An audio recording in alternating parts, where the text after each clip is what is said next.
cet été 2023, je suis partie en voyage seule pour la première fois de ma vie. J'ai tenu assidûment mon carnet de voyage tous les jours et j'avais envie, quelques mois après ce voyage, quelques mois après mon retour, maintenant que la rentrée est passée, tout ça, de revenir un petit peu sur ce voyage, sur tout ce que j'ai écrit à ce propos et de garder une autre trace de ce voyage, à savoir cette vidéo. Alors je dis voyage tranquille, je suis partie une semaine, donc c'est pas non plus... voilà. Je suis allée à Stockholm. Pour commencer, j'ai donc fait un Paris-Stockholm. Le voyage a été long parce que je n'habite pas à l'aéroport. Je suis arrivée fort tôt à l'aéroport, que j'ai fait le trajet de chez moi à Paris, de Paris à l'aéroport, je suis allée 3 heures avant le vol. Bref, un voyage très très long, ça je m'en souviens très bien et je l'ai même noté. Je logeais en auberge de jeunesse, c'était la première fois de ma vie, en dortoir, non mixte, on va pas exagérer non plus. Et l'objet de ce voyage c'était vraiment de partir seule, et parce que je sais que les gens qui partent en voyage seul et qui logent en auberge de jeunesse peuvent aussi être là pour rencontrer des gens, se faire des amis, en tout cas rencontrer des gens, et c'était pas du tout mon cas, déjà parce que je suis pas une personne qui parle aux gens, et aussi parce que j'avais vraiment cette envie d'être seule. Donc voilà, il a plu tous les jours à Stockholm. Je suis partie au mois d'août. Je m'étais dit, et l'internet disait que même les pays de Scandinavie, l'été, ça va. C'est genre comme nous, un peu dans le nord de la France. Genre, ok, il fait pas 35 degrés, mais le temps est ok. Et c'est pour ça que j'étais partie en août en me disant, je suis beaucoup trop frileuse pour partir dans ces pays-là en hiver. Bah, MDR, il a plu pendant tout mon séjour à Stockholm. Donc ça en vrai c'était un peu bof parce que moi je sais que la météo et notamment le fait qu'il y ait du soleil, ça a un vrai impact sur la façon dont je perçois la ville. Budapest il a fait super beau et je pense que ça a aussi vraiment joué sur la perception de la ville. Et là, le fait qu'il pleuve, en fait déjà t'es avec ton parapluie, c'est gris, il n'y a pas de lumière et tout, donc ça donne pas la même chose, ça donne pas le même, enfin ça offre pas le même regard sur la ville.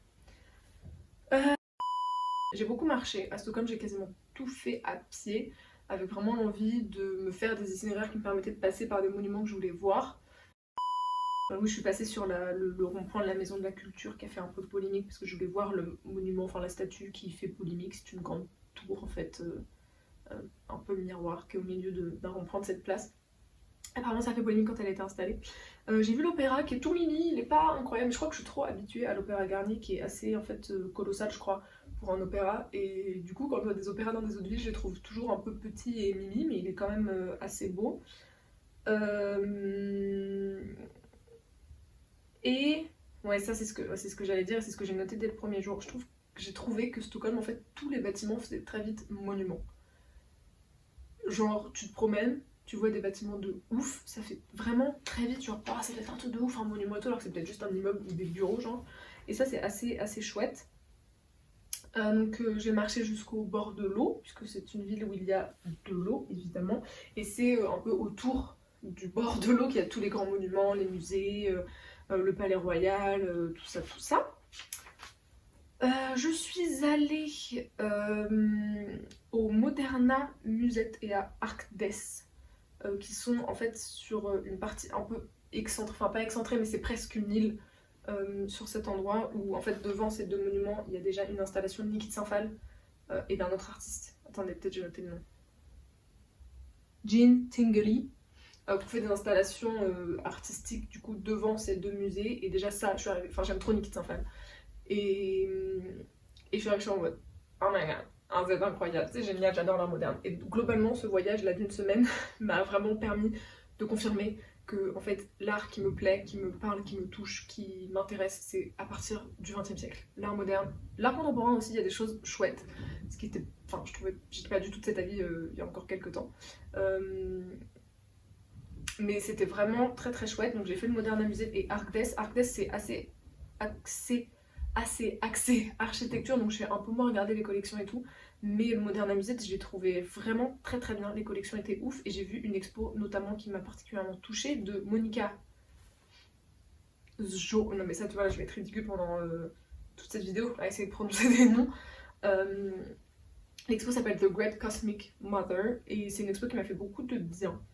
avec des mots réconfortants, avec des œuvres réconfortantes sur les femmes, l'importance des femmes, les luttes des femmes, etc. Enfin, c'était vraiment une très belle, une très belle exposition. La moquette était violet lilas, donc ça ne pouvait être qu'une très bonne exposition. Tout est extrêmement cher à Stockholm, pas qu'à Stockholm, on le verra ensuite, mais tout est extrêmement cher, que ce soit les musées ou la nourriture, tout est très cher. Les églises sont payantes, donc je ne suis rentrée dans aucune église, dans aucune église, bien qu'elles étaient très belles et qu'elles avaient l'air très chouettes, mais tout est cher. Donc j'ai dû faire un choix aussi sur les musées que j'ai fréquentés, que j'ai fait. Voilà, donc là on est toujours sur le premier jour, hein. Je suis allée traîner à la Maison de la Culture, donc je suis revenue sur mes pas après toute cette promenade. La Maison de la Culture, c'est un endroit qui est vraiment très chouette. Dedans, il y a genre des bibliothèques à chaque étage en fonction de l'âge.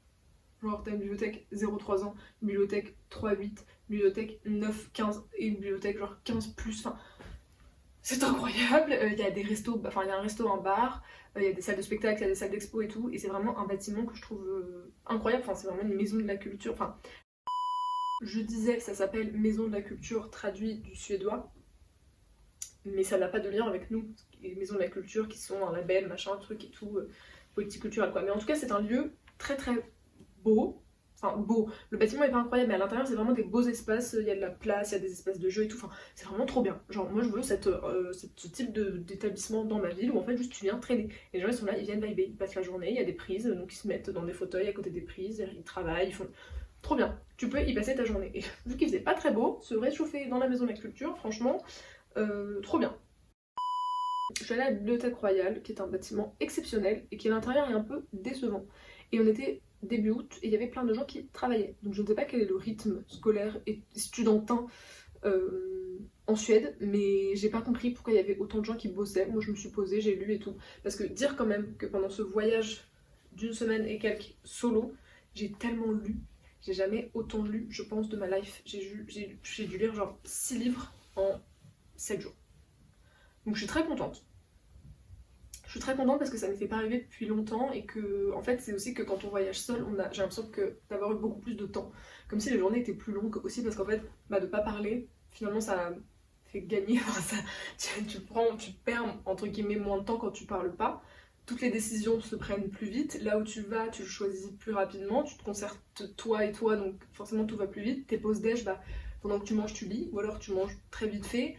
Enfin, j'ai vraiment eu le. Et moi, j'étais pas là pour rencontrer des gens, comme je disais, et je sors pas le soir, donc j'étais assez tôt le soir rentrée pour lire avant de dormir et tout. Et vraiment, j'ai trouvé ça trop chouette de profiter. Enfin, j'ai l'impression d'avoir eu plus de temps, et en tout cas de profiter vraiment de plus de temps dans la journée, parce que partout où t'intercalerais des discussions, des petites pauses, des trucs, là, du coup, t'intercales soit rien et tu profites de ce qui est en train de se passer, soit je prenais un bouquin et je lisais, donc c'était vraiment très très cool, et c'est pour ça que j'ai beaucoup lu, et c'est vraiment ce sentiment qui m'a plu aussi dans le fait de voyager seul, c'est que déjà tu dépends entre guillemets de personne, enfin tu choisis ce que tu fais, tu choisis quand tu fais des pauses, tu choisis ton rythme, tu choisis où tu vas, tu choisis de changer d'avis, de changer tes plans et tout, et beaucoup de temps. Voilà, j'ai senti en tout cas, j'ai eu l'impression que les journées étaient plus longues quoi. Voilà, je suis allée évidemment au Hard Rock Café m'acheter un pins, tradition de rigueur dans tout pays que je découvre.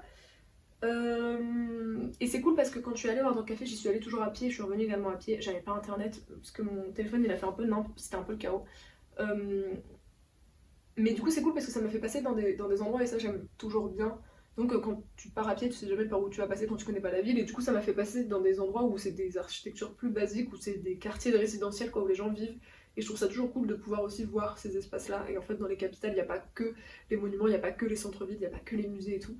Il y a aussi des gens qui vivent quoi. Parce que c'est une ville très très grande. Et du coup, je trouve ça assez chouette. C'est drôle parce qu'à chaque fin de journée, j'écris j'espère qu'il fera meilleur demain. Il n'a jamais fait meilleur à Stockholm. Je commençais toujours ma journée en allant chercher un petit café.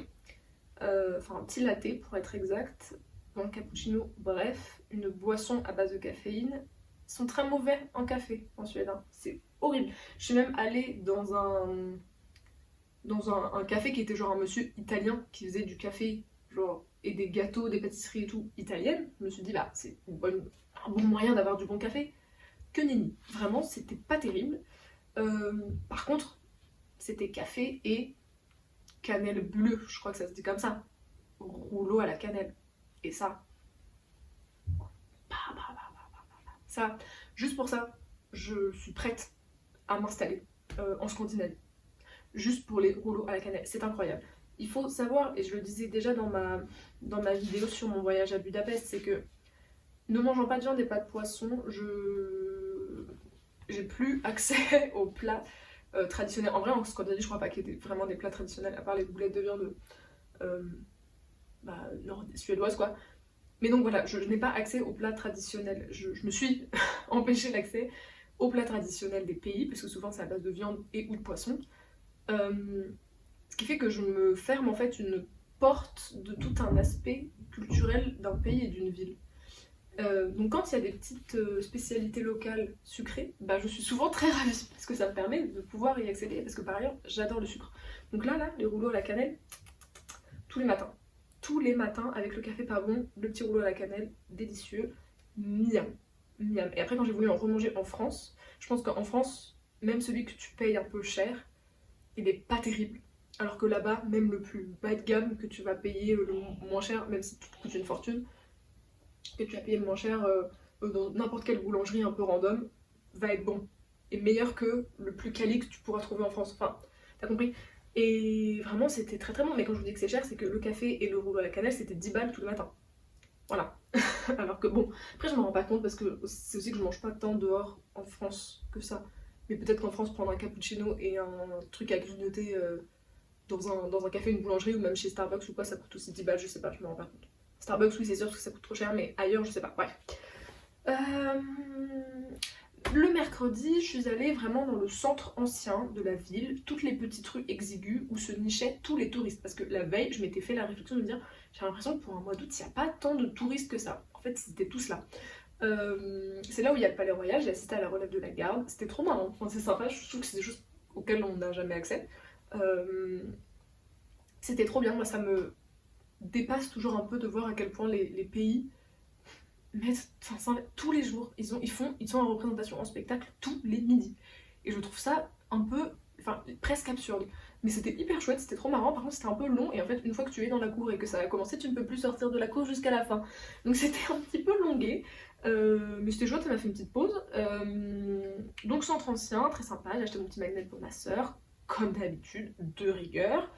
Et ensuite je suis passée devant deux églises, une église de marbre qui en fait n'a de marbre que la façade et encore c'est des plaques de marbre, c'est pas vraiment du marbre, bref. Et une église orthodoxe qui était à côté, qui était magnifique, même chose, c'est que je n'ai pas visité, les deux. Je crois que l'orthodoxe, je suis pas sûre qu'elle visité. Bref, parce que payant. Et c'était trop chouette, enfin, c'était une belle promenade encore une fois. Voilà. Voilà, ensuite on va où? Ah oui, ensuite je suis partie à la recherche de la grande mosquée, parce que j'avais vu sur ma carte vie. D'ailleurs, j'aurais peut-être dû faire cette vidéo avec ma carte vie. Qui avait une grande mosquée qui était, qui était sur le chemin. Je suis passée par une autre, une église, la Sainte-Catherine, je crois, dans un quartier qui est assez chouette. C'est une église qui est plantée au milieu d'un cimetière. Parce qu'il y a j'en ai vu 2 ou 3, je crois. Cimetière au milieu de la ville. Mais quand je dis au milieu de la ville, enfin les cimetières sont toujours au milieu de la ville, mais vraiment dans des lieux de passage, quoi. Genre pour aller d'une rue à une autre, bah les gens passent tranquillou, se promènent dans le cimetière. En France, j'ai l'impression qu'il n'y a pas trop ça. Enfin, je sais pas, moi dans les villes dans lesquelles j'ai vécu, j'ai l'impression que les cimetières c'est quand même des espaces un peu dédiés en bout de quelque chose. C'est-à-dire que tu y vas spécifiquement pour aller au cimetière et c'est pas des endroits dans lesquels tu as l'occasion de passer. Juste comme ça sans savoir que c'est un cimetière. Alors que là je suis tombée 2 fois sur des endroits où moi je pense traverser un parc avec une église et en fait c'est pas juste un parc avec une église, c'est également un cimetière. Donc bref, et dans le coin de cette église Sainte-Catherine, il y avait la grande mosquée que je voulais voir parce que souvent les grandes mosquées c'est beau. Enfin je sais pas, moi dans ma tête les grandes mosquées c'est souvent beau parce que je vois celle de Paris qui est magnifique. Bah, MDR, c'était un bâtiment très laid, très moche. Je sais pas pourquoi dans la carte ville il le notifie comme un lieu d'intérêt. Parce que c'était vraiment très très moche comme bâtiment. Alors c'est grand, mais c'est une grande mosquée. Mais c'est vraiment pas beau. Mais du coup c'est chouette parce que ça m'a amené sur l'autre rive, je crois, que j'avais pas encore visité si mes souvenirs sont bons. Et que voilà, que c'était cool aussi de voir cet endroit-là. Ensuite, qu'est-ce qu'on a fait après la grande mosquée? Ah oui, je suis allée au Ikea. Il y avait un petit centre commercial à côté de la maison de la culture, enfin près de la maison de la culture, tout ça. The Galerian ça s'appelait, et il y avait un Ikea, et il était évident que je ne pouvais pas aller en Suède sans visiter un Ikea. Donc j'ai passé un peu de temps à flâner dans Ikea, ensuite j'ai mangé une petite glace chez Ikea, et j'ai lu. Voilà, je fais une bonne pause. Où j'ai constaté pendant cette pause, parce que je vois que j'ai écrit ça pendant que je faisais la pause, que, et en effet ça mérite d'être dit, les Suédois sont hyper stylés. C'est pas un mythe. Enfin je sais pas si c'est pas un mythe ou si c'est pas moi qui en fais des tonnes et qui les ai trouvés stylés parce que les filles des pays nordiques sont stylées. Je sais pas, mais en tout cas je les ai trouvés vraiment stylés. Les gens sont plutôt cool, enfin je sais pas, j'ai pas senti des gens particulièrement gentils, genre les gens sont pas non plus comme à New York à venir te parler dans la rue en identifiant peut-être que t'avais un besoin. Mais c'est quand même enfin je sais pas, je trouve que c'est une bonne énergie de gens. Et c'est une ville que j'ai trouvée très culturelle, j'ai l'impression qu'il y a beaucoup de théâtre, beaucoup de cinéma, beaucoup de lieux de culture, et ça c'est chouette et ça fait du bien, surtout moi à mon endroit, de voir qu'il y a beaucoup de bibliothèques aussi qui sont toujours des bâtiments assez monumentaux, donc ça c'est chouette. Je suis allée le dernier jour, enfin j'ai fait une grande balade de mon auberge jusqu'à Djurgården, qui est même chose, une forme d'île, enfin un endroit un peu île, qui m'a fait relonger tous les quais et tout, c'était très chouette comme promenade. Parce que là-bas c'est un endroit où il y a pas mal de lieux culturels, de musées différents, etc. Et j'étais là-bas, je réfléchissais un peu à quel musée j'allais faire et j'ai choisi de faire le... même chose, ça va être horrible de prononcer ce mot. Liljevalchs, qui est un musée d'art contemporain. Moi l'art contemporain j'aime bien, mais c'est pas... Enfin pas que je me méfie toujours un peu, mais je suis jamais hyper toujours particulièrement convaincue. Et là c'était vraiment sans regret, je suis très contente d'y être allée. En fait il y avait 3 expos. Une expo d'une femme photographe, normalement la photographie je suis pas trop fan, là c'était super. Une expo d'une autre artiste, attendez je vais leur nom, la photographe Carina Brox, qui était vraiment très bien. L'autre artiste c'était Barbro Östlund, ça sera, je vais l'écrire. Qui est une artiste qui en fait elle a peint des vues de New York City, des vues de bâtiments détruits de New York, mais en fait avec un style graphique particulier que j'ai trouvé vraiment très très beau, qui m'a beaucoup plu. Et ensuite il y avait un photographe qui a photographié dans les années 60-70 un certain nombre de stars de la musique notamment, et c'était un peu c'était une expo de ses photos. Voilà, et ensuite je me suis dirigée vers l'aéroport, considérer que chaque jour de ce séjour, j'ai mangé chez Joe & the Juice au moins une fois par jour, et que à l'aéroport également, j'ai remangé un sandwich de chez Joe & the Juice. Et donc ensuite, de Stockholm, je suis allée à Copenhague. Oui, j'ai pris l'avion, j'aurais dû prendre le train. C'était le vol le plus court et l'avion était quasiment vide. Vraiment, quand je suis dedans, je suis une mauvaise personne. Mais le train était 3 fois plus cher que l'avion. Voilà, ça c'était pour le moment auto-flagellation. Donc je suis arrivée à Copenhague. En fin de journée aussi, plutôt très tard je crois, j'étais également en auberge de jeunesse, même chose dans un dortoir de femmes, il y avait plus de lits, c'était moins agréable comme auberge, enfin il y avait plus de bruit, la nuit notamment. Copenhague il a fait moins moche, il a pas fait beau, c'est pas vrai parce qu'il faisait froid, mais il a plu un peu moins, alors je me suis pris l'inverse de ma life, mais il a quand même plu un peu moins. Donc là j'étais vachement bien placée, j'étais pas loin de Tivoli et du coup pas loin du cirque, d'un beau cinéma et tout, enfin il y avait des endroits assez cool autour. Alors mes premières impressions sur la ville c'est pourquoi tout est si cher. Bon ça c'était déjà un constat qui avait été fait en Suède et c'est que oui. Et en effet le premier constat que je me suis fait en arrivant à Copenhague, en découvrant la ville le lendemain, c'est l'incohérence, mais au sens très positif du terme, de l'architecture. Ça m'a un peu fait penser à Londres, c'est que c'est une cohabitation de choses très très vieilles avec des choses très modernes, des bâtiments qui n'ont aucun sens entre eux, mais qui cohabitent dans l'architecture, enfin dans le paysage de la ville. Et moi je trouve ça toujours très cool. Mais ça je m'étais déjà fait la réflexion à Budapest, aussi parce que je pense que j'ai pas l'habitude de voir des villes en fait de cet ordre-là, parce qu'en France tout est tellement réglementé, tout est tellement compliqué en termes d'architecture pour faire un bâtiment, c'est... Enfin, voilà, avec tout ce qui est classé et tout, et c'est peut-être très bien, hein, mais donc en fait j'ai peut-être moins l'habitude. Et c'est très grand comme ville, mais donc c'est une grande ville, mais c'est aussi beaucoup d'espaces vastes, au sens positif et au sens négatif du terme, je trouve. En fait, il y a énormément d'axes gigantesques routiers, et donc très vite beaucoup de brouhaha. C'est-à-dire qu'au milieu de la ville, tu as un château incroyable, mais en fait ce château, devant il y a des axes, genre limite des autoroutes qui passent, et c'est un peu curieux, et donc en fait il y a à la fois ces grands axes, ce truc hyper urbain, avec beaucoup de voitures, beaucoup de bruit, de nuisances de voitures et beaucoup de... Enfin là tu galères pour trouver un passage piéton, il faut toujours que tu ailles au carrefour pour trouver un passage piéton qui a un feu, qui machin et tout. Et en même temps, ça cohabite avec des espaces de tranquillité et de nature. Tu te demandes comment en fait tu passes un grillage d'un jardin et tu te retrouves dans un truc un peu merveilleux, au bord de l'eau, une petite promenade tranquille, où en fait t'es pas si loin du tumulte de ces axes routiers, mais pourtant t'es dans un truc hyper calme et serein. Et je trouve que cette cohabitation entre les espaces où la nature a encore de la place et où le calme a encore de la place, et ces grands axes routiers hyper urbains, je trouve ça assez fou comme, comme cohabitation en fait dans une ville, mais c'est aussi parce que la ville est très grande, donc je pense que ça permet d'avoir de la place entre guillemets pour ces deux espaces. En tout cas, tout est très vaste et ça fait du bien. T'es pas dans des trucs un peu étriqués. T'as vraiment de la place. Voilà, j'y suis allée quand la Pride commençait. Je suis arrivée à Stockholm quand la Pride avait terminé la veille et là à Copenhague la Pride commençait le lendemain de mon arrivée. Donc c'est marrant parce que j'avais déjà fait la Pride de Budapest un peu par hasard. Et donc en revenant de ce voyage, je me suis dit que dans ma bucket list, j'allais ajouter dans ce que je veux faire dans ma vie, faire toutes les Prides des capitales européennes. Et je trouve ça trop cool comme objectif de vie, donc je l'ai noté en arrivant, en rentrant de mon voyage. Donc j'ai beaucoup marché, je me suis promenée, château, glyptothèque, donc musée, tout ça, tout ça. Ouais, c'est ça, la ville fait très vite changement d'ambiance. C'est par rapport à ce que je dis de très ville, très urbain à très naturel.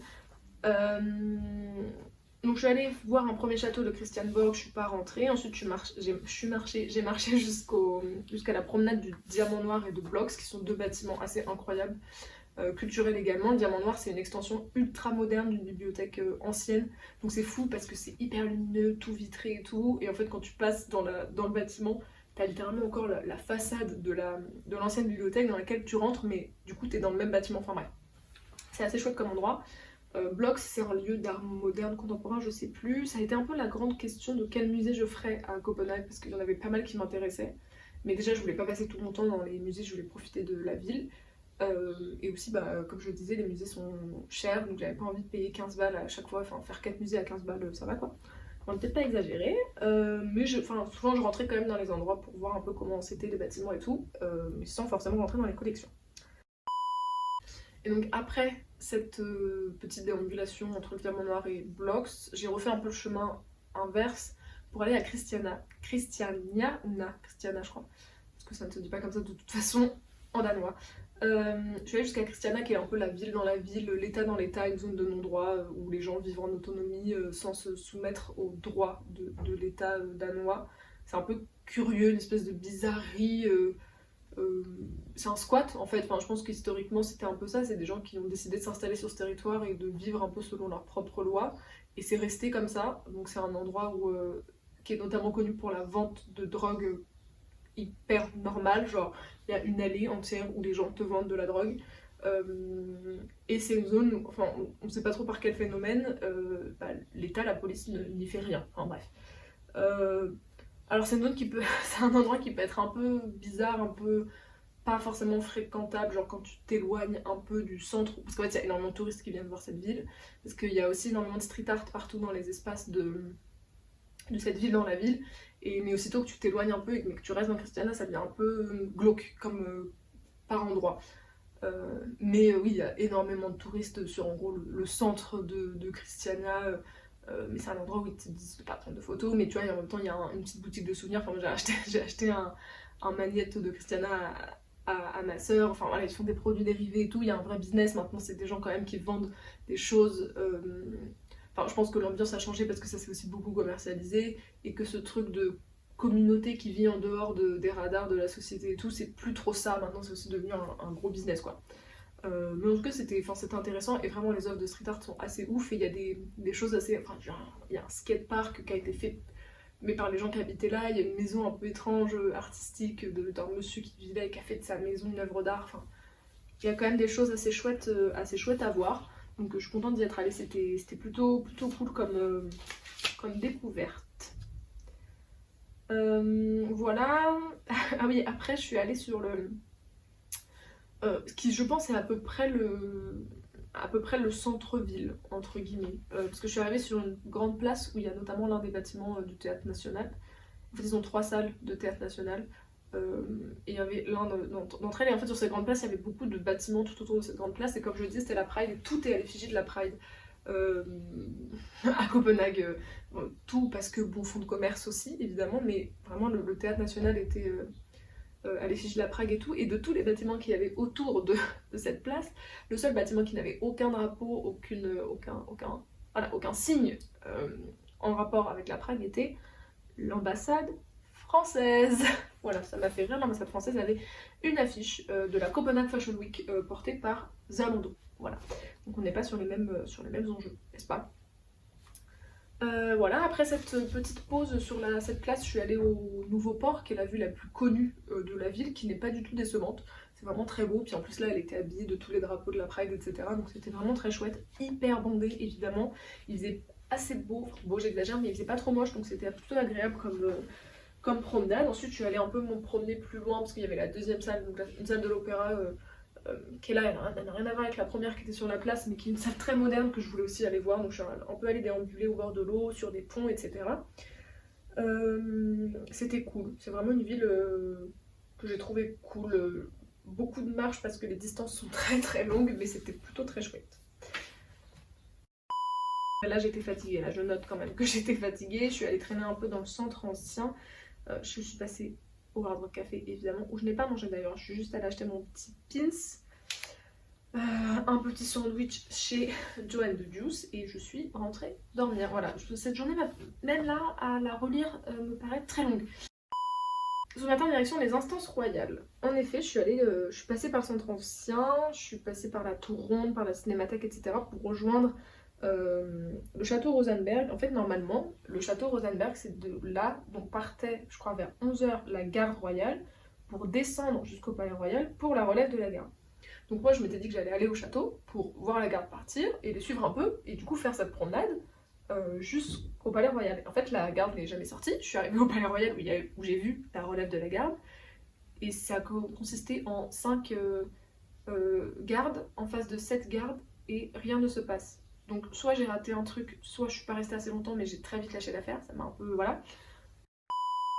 J'ai tout à fait menti, c'est exactement ce que j'étais en train de me dire en fait en me refaisant l'espace dans la tête. L'église de marbre et l'église orthodoxe dont je parlais tout à l'heure, à côté du palais royal de Stockholm, n'était pas du tout à Stockholm. C'est une église, enfin ces deux églises sont tout à fait à Copenhague. J'étais en train de me refaire le chemin dans ma tête des espaces que j'ai vus et de comment j'ai marché. Je comprends pas, elle est là, en fait elle était pas là-bas. Voilà, c'était le petit erratum.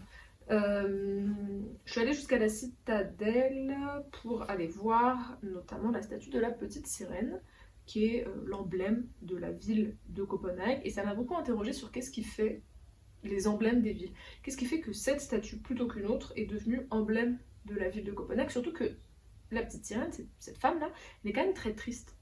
Et je sais pas, je l'ai vue et ça m'a un peu... Il y avait énormément de monde évidemment, j'ai moi-même pris mes petites photos et tout, enfin voilà, il n'y a pas de souci, hein, je suis très contente de l'avoir fait, mais vraiment ça m'a un peu peinée parce que je me suis dit, mais cette femme a l'air si triste, et qu'est-ce qui fait que cette femme si triste est devenue l'emblème de la ville et pourquoi pas une autre statue?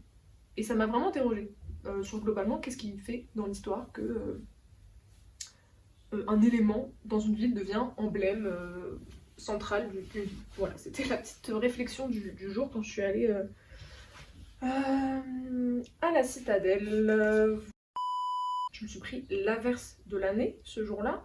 Je suis retournée du coup sur la place de l'hôtel de ville qui était pas loin de mon auberge de jeunesse pour aller voir, parce que du coup la Pride avait commencé, la scène était terminée et tout, donc pour aller voir un peu ce qui se passait. J'ai passé un petit moment, c'était cool, il y avait des petits concerts, c'était le premier soir, deuxième soir je crois de la Pride, bref. Il y avait des petits concerts, il y avait des gens, alors il n'y avait pas grand monde parce qu'il pleuvait à verse, mais c'était quand même assez cool comme moment. C'était plutôt sympa et ensuite je suis rentrée. Et ensuite le lendemain c'était mon dernier jour. Mais c'était mon dernier jour donc j'ai remballé toutes mes affaires mais j'avais un peu de temps donc je suis allée jusqu'au Copenhagen Contemporary. C'est un endroit, comment ça s'appelle? Reffen, c'est ça. Qui est un endroit un peu excentré, j'ai pris le bus hein, pour y aller. Qui est un endroit un peu excentré où il y a le Copenhagen Contemporary, il y a pas mal de cafés, c'est vraiment au bord de l'eau et c'est très très chouette comme lieu. Il faisait super beau, c'était le seul jour de soleil que j'ai eu. Et c'était le dernier jour. Il faisait super beau, c'était trop bien. Et j'ai pris un petit déj vraiment au soleil, allongé au soleil, les pieds dans l'eau. Enfin, j'avais pas littéralement les pieds dans l'eau, mais vraiment sur. En fait, c'est un café là, c'est la Panchina. C'est un café en fait, tu peux te baigner en même temps que tu prends ton verre et tout. Donc c'était trop cool. Il y avait des gens qui se baignaient, des gens qui faisaient du kayak et tout. C'était trop bien. Donc j'ai fait ça, j'ai pris mon petit déjeuner là-bas avant d'aller au Copenhague Contemporary où j'étais très surprise de voir des choses très très chouettes. J'ai vu pas mal de propositions parce qu'il y avait 4 ou 5 expos en même temps. C'est un lieu gigantesque qui est trop beau. En fait, je pense que c'est genre des anciens hangars désaffectés qui ont été réhabilités en lieu de culture. Et il y a pas mal de hangars en fait là-bas sur cette zone. Et c'était vraiment trop bien.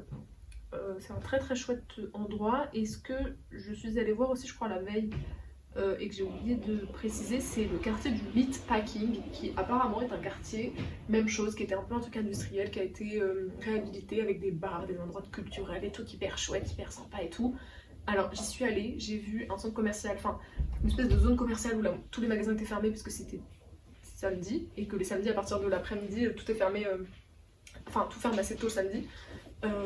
Et je n'ai rien vu. Après j'étais fatiguée et j'ai pas pris le temps de partir davantage à la découverte du truc et tout parce que peut-être que j'étais pas au bon endroit. Mais en fait moi je suis tombée sur ouais, des ruelles où il y avait une expo un peu à l'air libre, enfin dans l'espace public au milieu de tous ces docks en fait. Il y avait un pauvre bar et il y avait toute une rue avec des prostituées. Et donc à part ça, on était le samedi après-midi et donc à part ça je n'ai rien vu. Et ce centre commercial fermé, cette zone commerciale fermée, je n'ai rien vu de chouette et de bien. Donc je ne sais pas. Et c'est un copain qui vit là-bas qui m'avait conseillé d'y aller. Donc j'avoue que j'ai pas pris le temps d'aller pousser plus loin parce que ça m'a un peu. Enfin, j'avais marché hyper longtemps pour arriver jusqu'à là-bas, ça m'a un peu saoulée. J'exagère. Mais voilà. Donc Meatpacking, ça a été un échec pour moi. Mais apparemment, c'est un quartier, un endroit, en tout cas une zone où il y a des choses vraiment très chouettes à voir. Donc voilà, ça c'était le samedi. Et donc le dimanche, Copenhague Contemporary, c'était trop cool. Et voilà, et je suis repartie à l'aéroport où j'ai mangé un sandwich Joe and the Juice. Et donc je suis rentrée, j'ai fait Copenhague-Paris et le soir même j'ai fait Paris-Nantes pour passer une journée et demie, je dirais, à Nantes. Je suis allée à Nantes pour la première fois de ma vie. Ça faisait longtemps que je voulais y aller et en fait ça tombait bien puisque moi au retour de mon voyage, en même temps que sur mes derniers jours de voyage en Scandinavie, ma famille est partie en vacances en Loire-Atlantique. Donc moi je me suis dit c'est cool, je vais les rejoindre à mi-chemin, enfin à mi-chemin, à mi-parcours. Je vais passer une journée à Nantes qui est une ville que je veux découvrir depuis longtemps et on se rejoindra le lendemain. Puisqu'à Nantes il y a les machines de Lille et qu'en fait ma famille était pas très loin des machines de Lille avec les enfants et tout, donc on s'est dit bah on se rejoint aux machines de Lille et ensuite je repars avec vous pour faire les machines de Lille avec les enfants. Donc j'ai passé en gros, donc je suis arrivée le dimanche soir très tard et j'avais tout le lundi pour visiter Nantes et ensuite le mardi je les rejoignais aux machines de Lille. J'avais peur que ça soit pas assez une journée pour visiter la ville, mais encore une fois quand on est seul, que le temps passe moins vite et qu'on a de temps pour faire des choses. Donc franchement, à une journée, j'ai pu voir vraiment pas mal de choses. J'avais des copines qui avaient vécu à Nantes un petit moment, donc qui m'avaient conseillé pas mal d'endroits. Et j'ai vraiment adoré cette ville, j'ai beaucoup aimé la vibe. J'ai parcouru la ville à travers les points d'intérêt que les ex-nantaises m'ont fait parvenir. Rue piétonne du centre-ville, Bouffay, Château du Duc de Bretagne. Donc j'ai la seule visite de musée, de lieu que j'ai fait, c'est le musée d'art de Nantes, et notamment l'exposition Hypersensible et les collections à partir du XXe siècle. Je pense que là on a compris que l'art moderne et l'art contemporain sont mes centres d'intérêt. Et donc je ne me suis pas fatiguée à faire les collections avant le XXe, j'ai fait l'expo temporaire Hypersensible qui était vraiment chouette. Et les collections permanentes à partir du XXe, donc c'était cool au musée des arts de Nantes. Voilà, je suis allée Place Royale, Graslin, Tourlu, lieu unique, enfin j'ai visité tous ces lieux-là. Je suis allée sur le jardin japonais dans le jardin japonais de l'île de Versailles. L'île de Versailles c'est vraiment un endroit trop chouette. Même chose, ça fait un peu cocon, un endroit en dehors de la ville, un temps en dehors du temps. C'est trop bien, il faisait super beau à Nantes, donc j'ai vraiment pu profiter de me promener, de me poser dans les parcs et tout. J'ai beaucoup lu aussi encore. J'ai acheté des livres en fait là-bas que j'ai lus, donc c'était trop chouette, trop agréable au soleil, il y a des beaux jardins, il y a des beaux parcs, des beaux endroits, donc c'était trop bien. Je trouve ça cool, en fait c'est vraiment une ville où t'as pas besoin, alors après encore une fois il faisait beau, donc l'hiver ça doit pas être la même histoire, mais c'est une ville où t'as pas besoin de consommer pour te poser dans un endroit chouette. Genre il y a vraiment des installations qui font en sorte que tu puisses te poser vraiment dans un cadre confortable et pas par terre ou sur un banc pourri, au bord de l'Erdre notamment, mais dans le jardin des plantes et tout. C'est vraiment des beaux endroits où tu peux t'installer et prendre le temps de te poser tranquillou au cœur de la ville sans avoir à faire un peu de route pour avoir des espaces de verdure et tout. Donc c'est ça que j'ai trouvé vraiment cool. Après encore une fois c'est parce qu'il faisait beau et que j'ai pu profiter de ça. Si il avait plu, peut-être que je me serais retrouvée plus limitée. Voilà. Ah oui, le jardin pour enfants que Claude Ponty a imaginé, je crois que c'est dans le jardin des plantes. Il est incroyable. J'ai trouvé ça incroyable. C'est des installations avec des fleurs géantes, des pots de fleurs géants et tout qui sont... En fait, je sais pas si ça a été conçu comme un parc de jeux où les enfants jouent et tout. Enfin, il y a des tunnels. Enfin, oh, c'est trop bien. Même moi, j'avais envie d'être enfant pour pouvoir profiter de ce type d'espace. C'est vraiment incroyable. Ça m'a assez marqué. Trop bien. Oui, et sur le musée d'art moderne, je dis que les collections du 20e sont super. Moins convaincue par la collection contemporaine. C'est vrai. Ouais, la collection contemporaine, j'ai trouvé pas ouf, contrairement pour le coup à l'art contemporain en Scandinavie qui m'avait assez convaincue. Alors que je peux avoir des réserves sur l'art contemporain. Là, je suis retournée à mes réserves au musée d'art de Nantes, j'avoue. J'ai mangé chez Dinette, c'était délicieux, incroyable, au soleil, en lisant, un bon repas, une passion dans la vie. Et le lendemain, donc on a visité les machines de Lille. Alors, les machines de Lille, moi dans ma tête c'était la compagnie royale de luxe. On connaît bien la compagnie royale de luxe avec ma famille, on aime beaucoup, et donc c'était un peu une forme de consécration pour ma famille et moi-même que d'aller aux machines de Lille rencontrer le musée, l'espace de travail et tout de la compagnie royale de luxe. En fait, pas du tout. La compagnie La Machine. Et en fait, en gros, j'ai posé la question évidemment. La compagnie royale de luxe a existé. Ensuite, il y a deux gars de la compagnie royale de luxe qui ont fondé leur propre compagnie, La Machine. Et c'est la compagnie La Machine qui est installée aux machines de Lille. Et en fait, pourquoi est-ce que ça nous a fait tilt et pourquoi est-ce qu'on comprend pas? C'est que le propre de la compagnie royale de luxe, c'est que c'est en gros du spectacle de rue, de la marionnette géante. Et la compagnie royale de luxe, c'est une marionnette géante, mais quand je dis géante, c'est genre plusieurs mètres de haut, sont animées et mises en mouvement par mouvement mécanique, par ce qu'ils appellent des lilliputiens, qui sont des petits bonhommes en costume rouge, qui tirent sur des cordes, et qui est vraiment une réelle chorégraphie technique de ces lilliputiens, qui tirent sur des cordes pour faire avancer les machines, mais c'est mécanique. Et là, aux machines de Lille, tout était motorisé. Et donc, vraiment, on comprenait pas trop comment c'était possible, et en fait, c'est en soulevant ça auprès d'une médiatrice là-bas, qui nous a expliqué tout ça, qui nous a dit qu'en fait, non, c'est pas la même chose, que les machines de Lille, c'est la compagnie La Machine, qui pour le coup fait en fait presque le même travail, même chose sur des spectacles de rue, absolument monumentaux, avec des marionnettes géantes, mais qui sont motorisées. Voilà, donc en fait on était un peu déçus, parce que nous on avait vraiment en tête Royal de luxe, et là on voit des moteurs partout, on voit pas de lilliputiens, et on voit qu'en fait c'est la compagnie La Machine, qui a été fondée par deux mecs qui ont quitté Royal de luxe.